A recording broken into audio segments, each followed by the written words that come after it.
Welcome back to another good session of Amplify.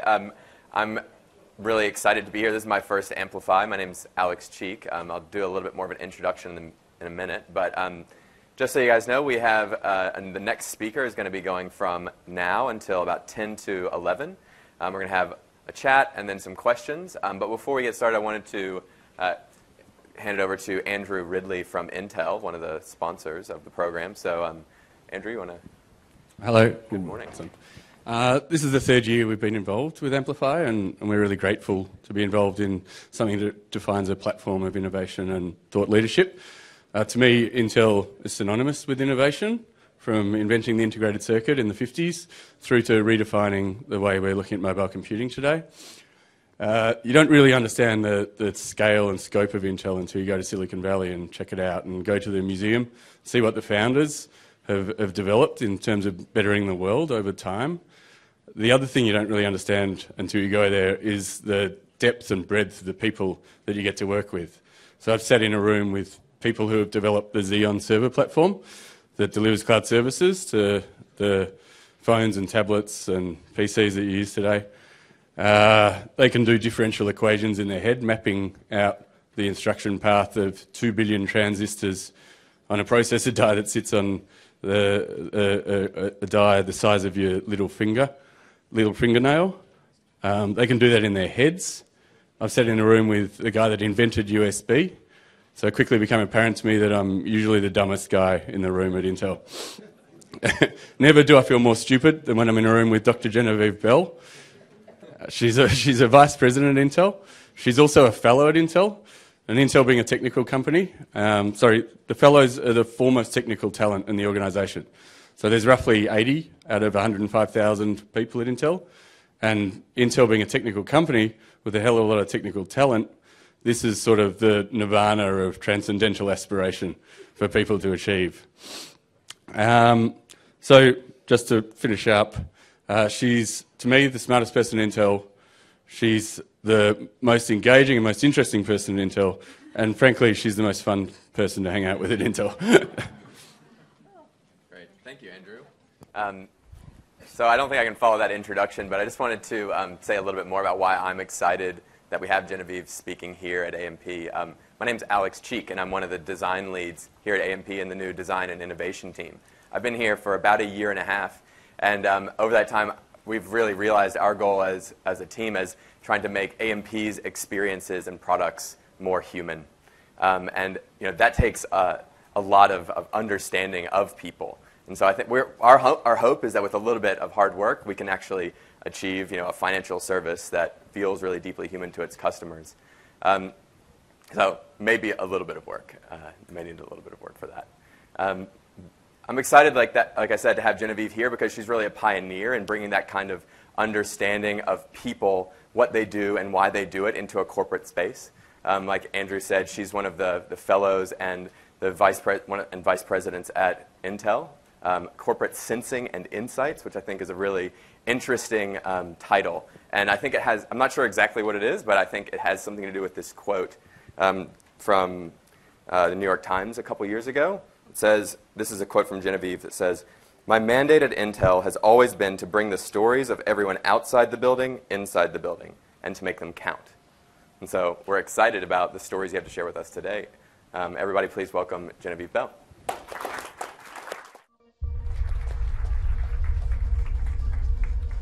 Wow, there's a series of introductions I don't get to hear terribly often. I obviously should come home so that I can find out that I'm fun and smart. Thank you. Andrew, wow. We will not let anyone at Intel know that you've just said that wherever you went, because that will just get me in trouble. I'm incredibly excited to be here. One of the things I love about Intel is that we continue to sponsor interesting events, and sponsoring Vivid for the last 5 years has been, I think, one of our great accomplishments and great pleasures, so it's always nice to be home. It's also lovely to be invited to come to this particular function and to get to talk about the things that matter about the future and about that intersection that Alex was just spelling out between people and technology. So I'm hoping you'll indulge me a little bit here. If you were coming hoping that you were going to get an Intel person telling you about our technology roadmap, I'm not that person. I really want to raise a kind of series of what are, in fact, in some ways open-ended questions which I don't yet have an answer about where I think technology is going and where the places are that we need to worry about. I'm also doing this entire presentation with a piece of technology that I think I had in grade school. So we'll see if it works. Because I'm Intel, all presentations have to begin with a legal disclaimer.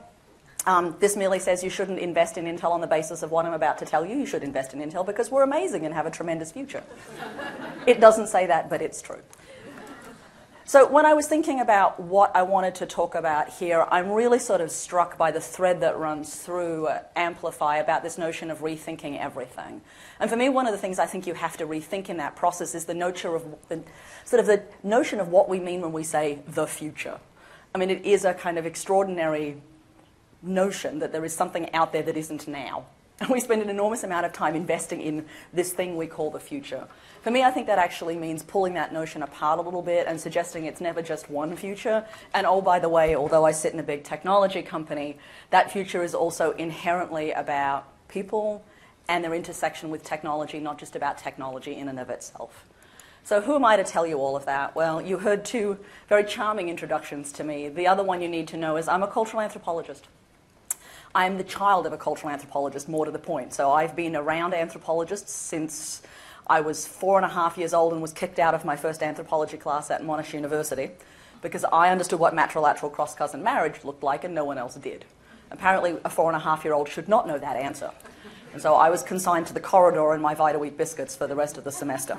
But I'm lucky enough to have been raised by my mother, who is a kind of Australian anthropologist of a particular moment in time and a particular kind of time in Australia.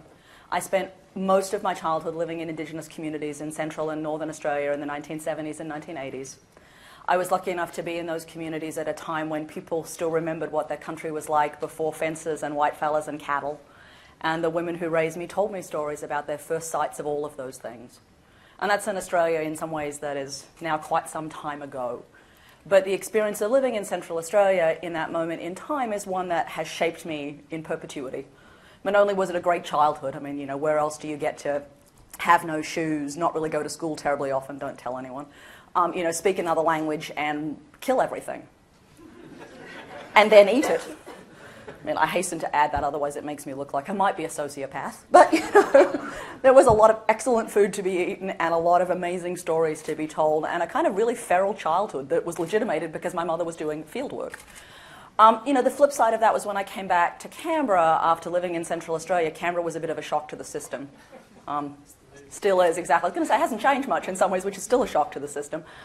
Coming back to Canberra, there was also a series of conflicts for me as a kid, right, of coming from living in these intensely, in some ways, different Indigenous communities with people who were telling a very different set of stories than the ones my teachers were telling me about those same communities. So I spent most of my later years in high school on detention. Not proud of it necessarily, but, you know, I think one should complain when one's history teachers tell you that Captain Cook discovered Australia in 1770. If only because the Dutch were there in 1616, and there's an argument to be said that Aboriginal people were there 100,000 years earlier. And although my teacher said it didn't count because they didn't tell anyone,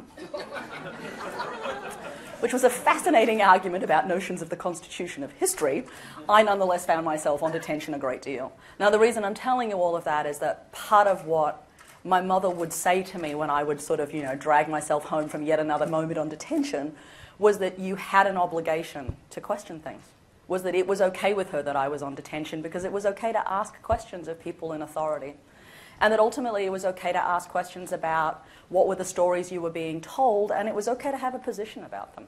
And from the time I was a very small child, my mother was very clear with both my brother and I that you had a moral obligation to make a better world if you could see one. That you shouldn't just sit on the sidelines, right? That it wasn't just enough to say, well, someone should fix that. That if you could see the thing that should be fixed, you ought to be actively going and making that happen. And my mum's lived her whole life that way, and I'd like to imagine I have tried to follow in those footsteps. And, you know, that's been a roundabout journey, right? I ran away from Australia in the 1980s. I went to the United States. I pursued a career in anthropology. I've been a professor. I've done all of those things. And I ended up at Intel in a way only an Australian can. It involves a man in a bar. That's sort of step number one. Go to bar. Step number two is be willing to have a man in a bar tell you something that will change your entire life. And I think in some ways that's the more Australian bit. Americans always think it's the I had a career conversation in a bar. But the reality is the more Australian bit is that moment you have when you are willing to walk away from a career path you were on and do something radically different. And I'm willing to bet many of us in the room have had that moment when we've gone from doing the thing that everyone expected of us to something completely different, with people going, what the hell is she up to? And for me, that was leaving a tenure track job at Stanford and joining Intel. And in some ways, Intel's wooing of me, which took a long time and was, for the most part, for them very unsuccessful, was getting me over the hurdle of leaving a very safe academic job to go to a company that I didn't understand, to do something that they couldn't explain to me. There was no job description, which as an academic was kind of terrifying, but I came to realize was excellent. No job description meant make your own job. But I also realized that part of what made Intel compelling in the late 1990s, which makes it compelling still, is that it's in the business of building the future. Moore's law is, if nothing else, a promise that the future will be even more interesting than the one we are now, right? It is a promise that there will be continuous innovation, that technology will continue to evolve and change. And for me, the opportunity to join Intel was the opportunity to say that that future shouldn't just be built entirely by engineers. Possibly you might want to have some other people in that equation. And given that when Intel had said to me, is there anything else we need to know about you, after a very strange day of interviews? And I'll cop to being in my late 20s at this point, so full of a kind of hubris that one can only be in that moment in time. I said, yes, I'm a radical feminist and an unreconstructed Marxist. Because I didn't really want the job. And they looked at me and said, will we like that? And I said that I thought the first 6 months would be rocky. But that we would have a good adventure together. And it turned out that was true. So when I turned up at Intel, my new boss, finally having convinced me that I should say yes to Intel, when I turned up, they sat me down and said, hi, good you're here, we need your help with 2 things. And I'm like, how does a job for which there is no job description get reduced to just 2 things? And I'm like, okay, what are they? My new boss says, well, we'd like your help with women. I'm like, okay, which women? Because, there's a lot of them. And my new boss said, yeah, all women. I'm like, so all 3.2 billion? Yep, she said, that'd be good. I was like, okay. What do you want me to do with 3.2 billion women? My new boss said, it would be good if you could tell us what they want. I'm like, okay. So in my notebook of the day, I write down women all and underline it. And try to imagine what is the project you will do that will explain why women all is a meaningless category, but why women is an interesting thing that you might want to go think about some more. And I'm sure I was off in the kind of reverie you can have as a researcher when I realized this boss had said there were 2 things. And if thing number 1 is women all, it is terrifying to contemplate what the second thing might be. I think in my heart of hearts, I hoped it would be men, because that would just round out the equation and I could have it all. But no, this new boss says that Intel, and again, so 1998, they had an ROW problem. I'm like, okay, what's ROW? They're like, that's rest of world. I'm like, okay, so for clarity, where is world such that there is a rest of world? And my new boss looks at me like this is a very silly question. She says, well, that's America. And I'm like, okay, so to recap, you have America and the rest of the world? And she said, yes, and we'd like some help understanding it. I was like, oh, God. Okay, well, step number 1 is we should probably stop calling it that. And I think I'm going back to my desk now. And so I went back to my desk and realized that my brief was effectively everything. It was like the best job ever. And for 16 years it has been that. Make sense of people, what they care about, what they're passionate about, what frustrates them, and think about how all of that might shape their relationships to, with, and through technology. And how do you take all of that and drive the next generation of technology innovation? And somewhere along the line I included American men, which as an Australian woman is an act of real generosity. But, I now sort of take it as the whole bundle, right? And how do you do all of that? And in thinking about that, often what I'm thinking about is, what people are doing right now. But sometimes what that also means I'm thinking about is what does the future look like? What is the future that we are designing towards, and what are the things people will care about then? Good news is, in some ways, what we care about as human beings changes really slowly, like kind of pre-climate change glacier slowly. We care about family and friends and communities that share our values and ideas bigger than ourselves and stuff. We like things. All of that bundle doesn't change that quickly. But there's a set of other things that do, and I kind of want to tease that out just a little bit. It also means we spend a lot of time talking about the future, and people like to show me pictures of what they think the future looks like. Someone sent me this one recently and said, here's the future. I'm like, okay, that's a future. It's probably not the only future. I took this one in Rome not that long ago, different future, a kind of different kind of anxiety I think we have about the future. Everyone by themselves looking at a mobile device, paying no attention to the fact that they are sitting on a most beautiful piece of architecture. So there's that. But the reality is the future is a lot of things, right? And it's messy. So in this image here, you've got kids sharing a laptop in Mali. You have a taxi I got into recently in Amsterdam where the guy said to me, listen, I'm going to need to reboot the system. I'm like, what do you mean reboot? He said, I have to turn the car off and turn it back on again because everything's connected. He had 5 screens in this car, navigation, a payment system, a second navigation system. And literally, he rebooted his car. And I thought to myself, uh-oh. You know, we know we've got AV/VR technology coming. We spend a lot of time talking about it. We also know that, you know, we spend an inordinate amount of time talking about the next generation of kids who've been raised with this stuff and for whom they are natives, as we like to say. Always worry about the phrase digital native coming from a country where that's not necessarily who wins. Football notwithstanding. We then have, you know, the happy kind of notion of big data, which means that my ATM now wishes me a happy birthday, which I find verges on creepy.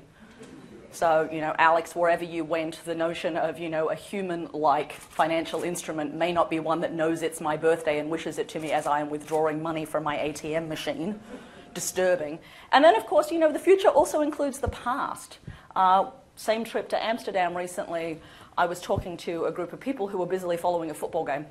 They all pull out their mobile phones to check the score, and the app they use is Teletext, which was a television-based screen app from 20 years ago, which has been brought onto the mobile phones, is stunningly popular because it has this nostalgic feel to it and everyone knows how to read it.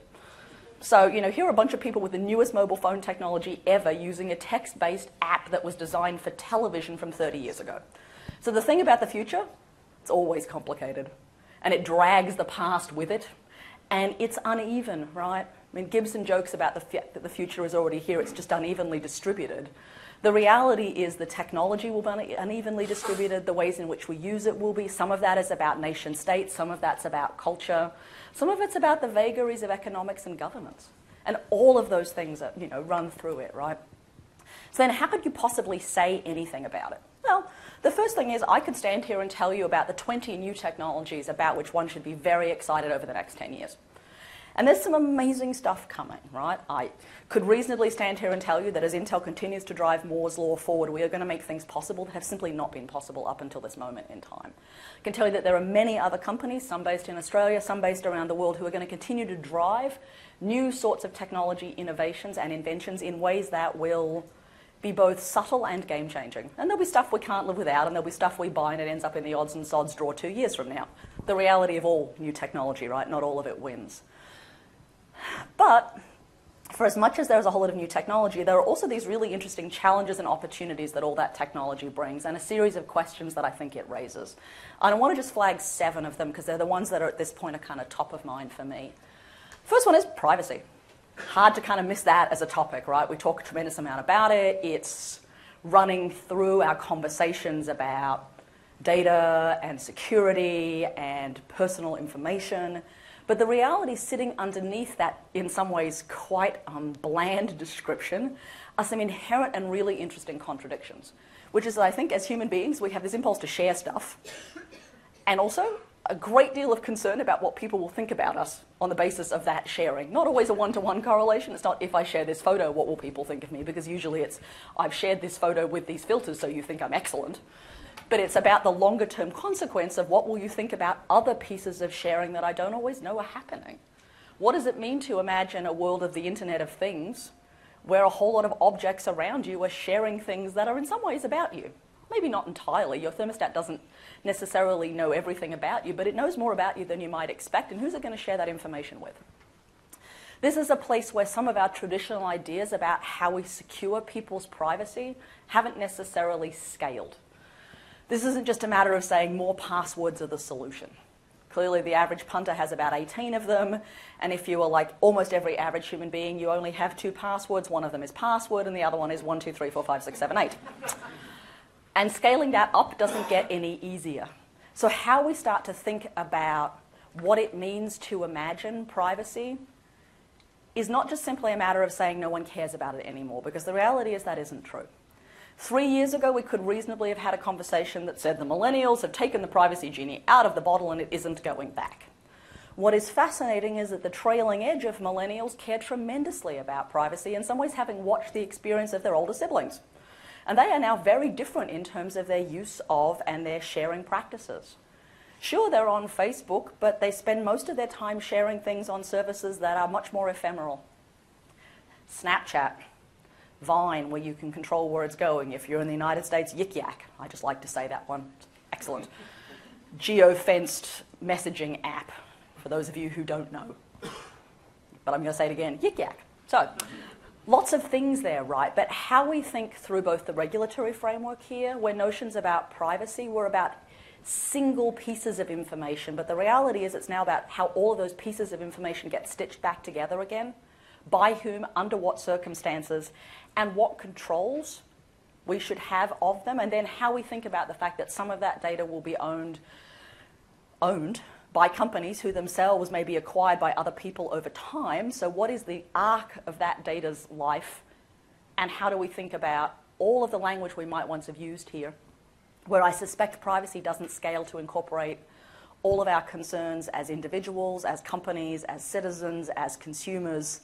It's a complicated space, right? Privacy, a good shorthand, but lurking underneath of it is all this messiness, right? Same can be said about connectivity. We talk a tremendous amount about how connectivity is good.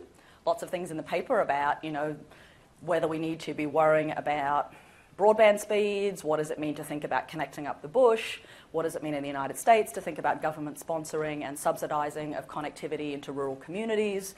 We know that companies spend a lot of money ensuring that there is connectivity. We know that we all work in a world where access is important. And where, part of our pleasure in some ways about a digital world is we can get to stuff you couldn't get to before in times that are slightly more accessible and useful to us.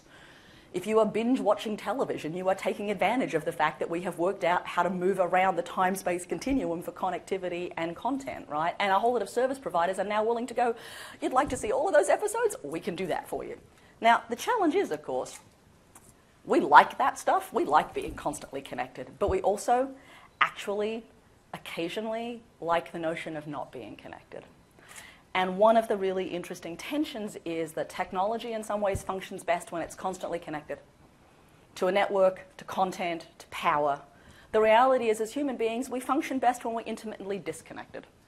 I can point to lots of sources for that, but basically every world religion has built into it a time of different relationships to time. Lent, the Sabbath, Salah, pick one. All of them are about the fact that there was a particular moment in the day, in the week, in the year, when you had a different relationship to ideas about work, ideas about money, ideas about family, ideas about community, ideas about space, and ideas about time. And those are built in, it turns out, because as human beings, we actually need to have those contours of time be felt. Now, I knew this was starting to become an interesting thread, actually starting in Australia 7 years ago when we were looking at what people were doing with their technology and how they took it on holidays with them. And where people went on holidays 7 years ago in Australia was a good predictor of the fact that we were going to get to a moment where we wanted to work out how to get disconnected, because people were explicitly going on holidays to black spots. And people got really shitty when Telstra fixed them. It's like, no, I really used to like going there because I couldn't get connected. I was like, wow. In the United States, flash forward 7 years, there are now apps you can download that will turn your phone from being a phone into being, well, a brick, basically. And on purpose, so not like you downloaded the wrong operating system, but like an app that says, now I just want the phone to not do anything for 20 minutes. There are similar ones for computers. Most of my friends who are writers use them. Turn off the internet capacity of your computer for 4 or 5 hours so that you don't have the delirious impulse to get online and disappear into Wikipedia and never come back again. If you're writing, we all know that kind of desire. Fall down the wombat hole of the internet and never come back.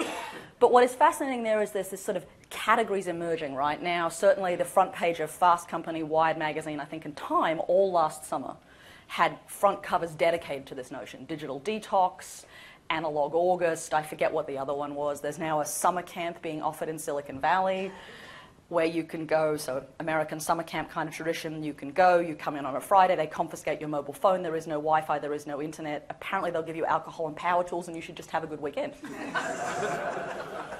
I'm inclined to think we could be opening up the sheds of Australia as a side effort here and actually be really successful, but nonetheless, it says something that people are willing to pay for an experience of being disconnected, right? It suggests there's something lurking under this notion of connectivity that's not about always on all the time. And how you think about solving that both socially and technically is a really interesting question. From the technical side, we know that companies, certainly a few in the United States and Europe I can think of, Volkswagen would be the big one that I can think of, turns off its email servers at 5 p.m. on a Friday and doesn't turn them on again until 8 a.m. on Monday morning. If you email Volkswagen, you just get a nice polite note that says, we'll get back to you on Monday. If you email internally, you get a note that says, oi, sunshine, no emailing on weekends. Imagine, this is a big technology company, right? And they have decided that, in fact, their employees function better when they get 48 hours off. Scale that up and out, and you're not just talking about a technical solution, you're talking about a social and a cultural one too. So what else do we have like that? Well, we could talk about customization. I think this is also the globalization, localization thing, right? We talk about things that are global, we talk about things that are local, but sitting underneath of them is this notion that as human beings, we all want to be different, but we all want to belong to something too, right? And there's always this tension about how you play that out. Does that mean you take global technologies and localize them? Does it mean there are things here that will never scale out? I'm inclined to think, as a good South Australian, rural resident, the South Australian CFS Fire app is probably not going to be a big winner on a global scale, but I really love it when I'm home. And thinking about what it means to imagine that there are certain technologies that will solve intensely local problems, but that is still a worthy effort.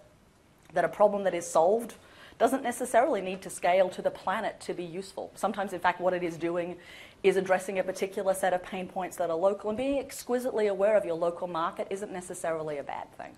Neither is it to think about what it means to participate in global stuff, but the tension is always, can you parse the difference, right? It's one thing to talk about the internet. It's another thing when you realize that the internet is actually physical.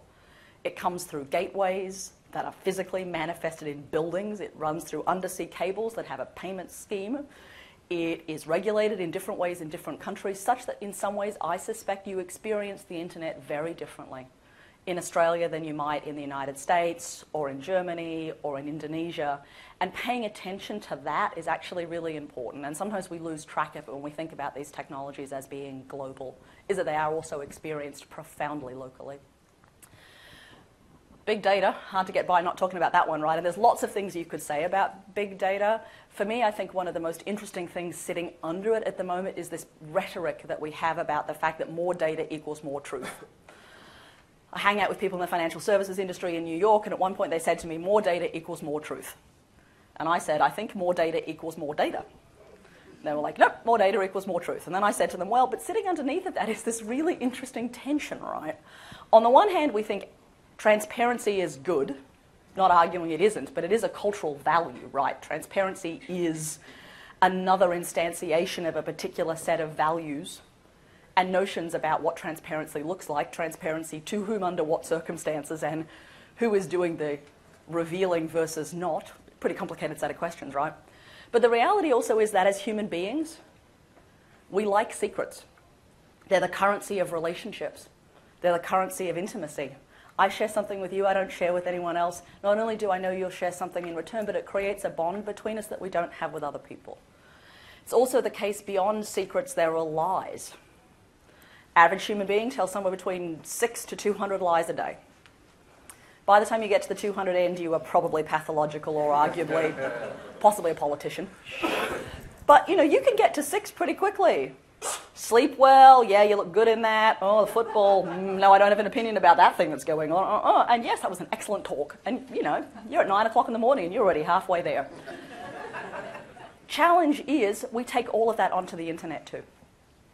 We don't always tell the truth about our gender. We don't always tell the truth about our age. We frequently don't tell the truth about our intentions.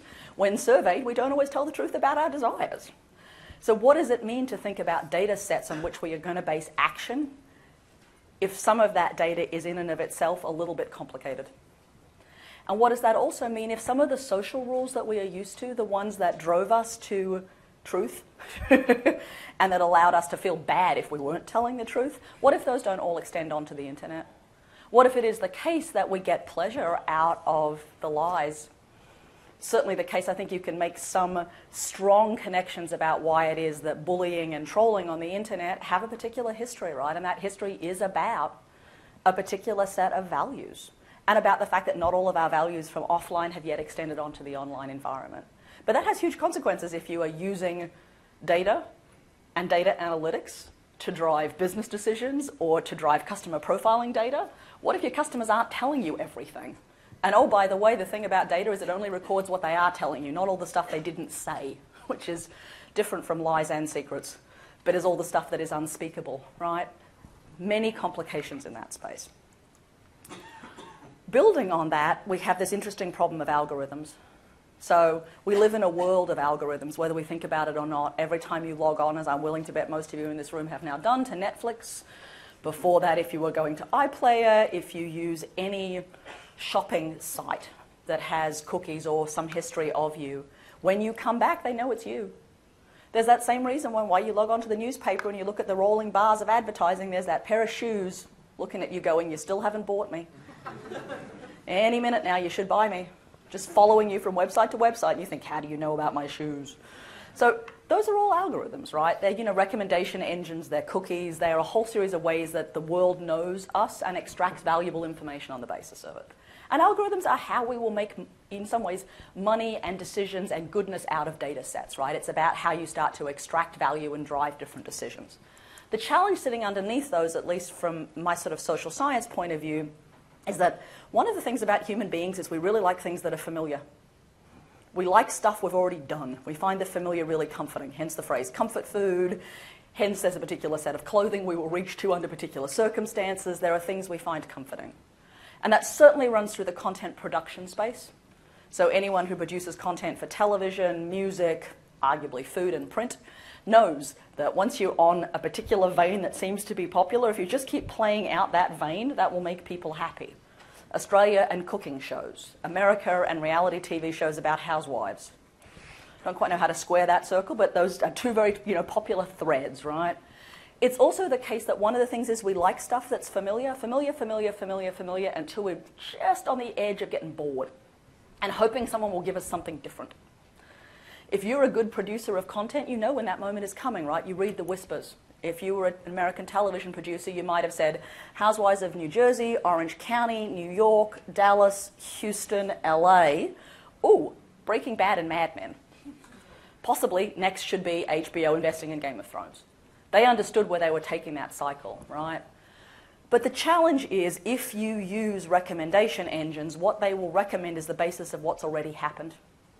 So what you have done, what other people like you have done, it is always retrospective, not prospective. And one of the things about human beings is that our desires are always both retrospective and prospective.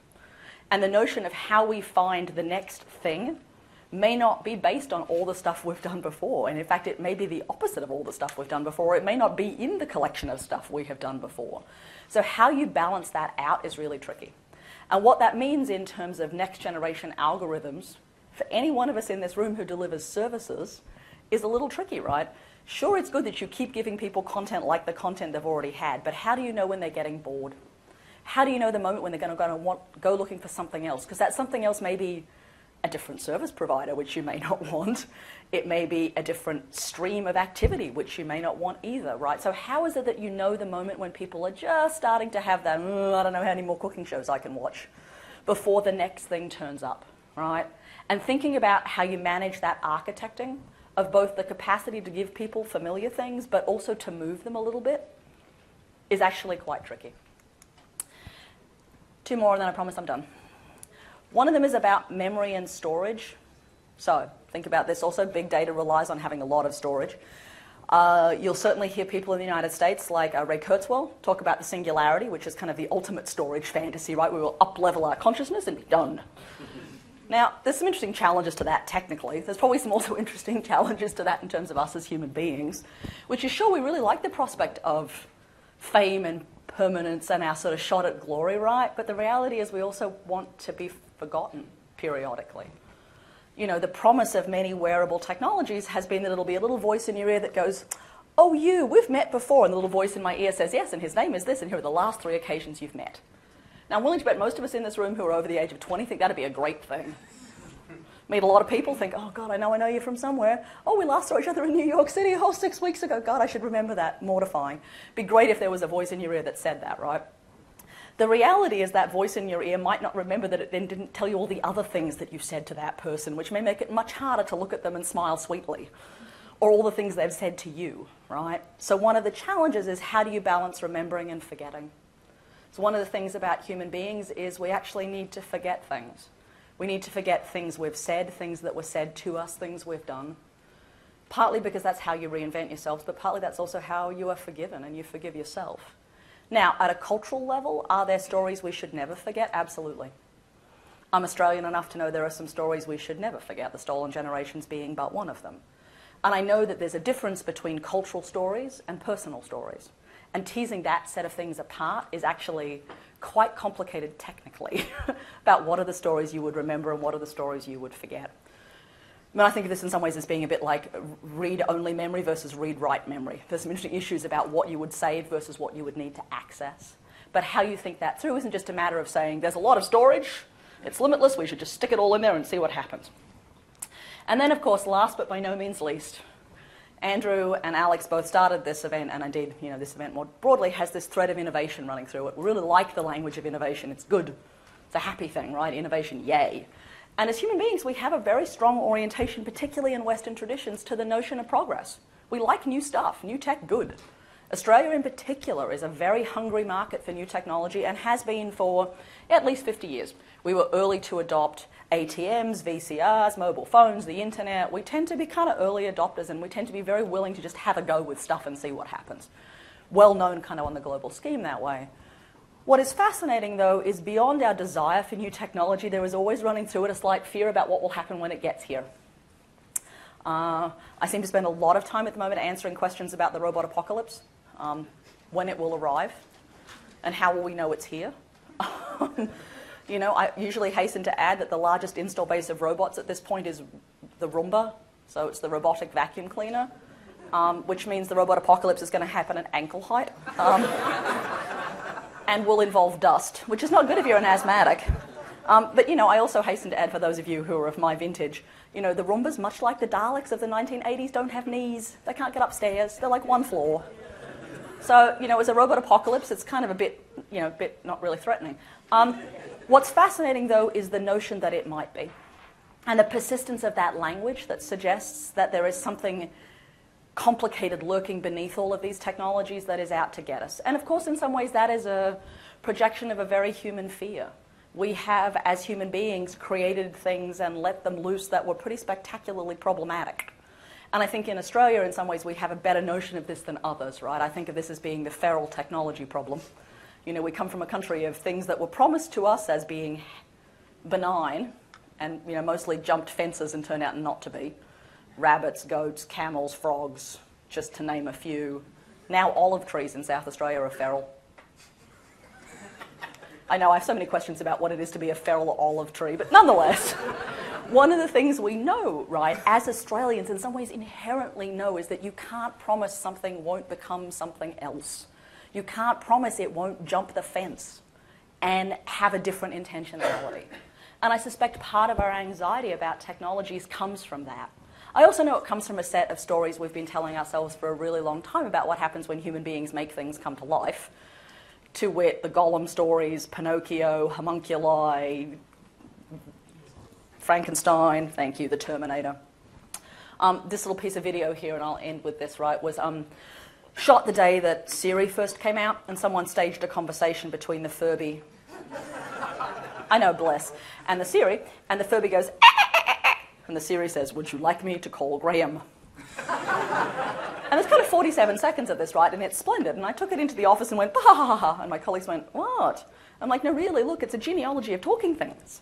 Like Furby that talks and Siri that talks and listens. And the listening is really compelling, right? Because it suggests we could have different relationships with technology. We could go from a command and control model to one where they listen and do stuff. And my otherwise very sensible colleagues went, and then they will kill us.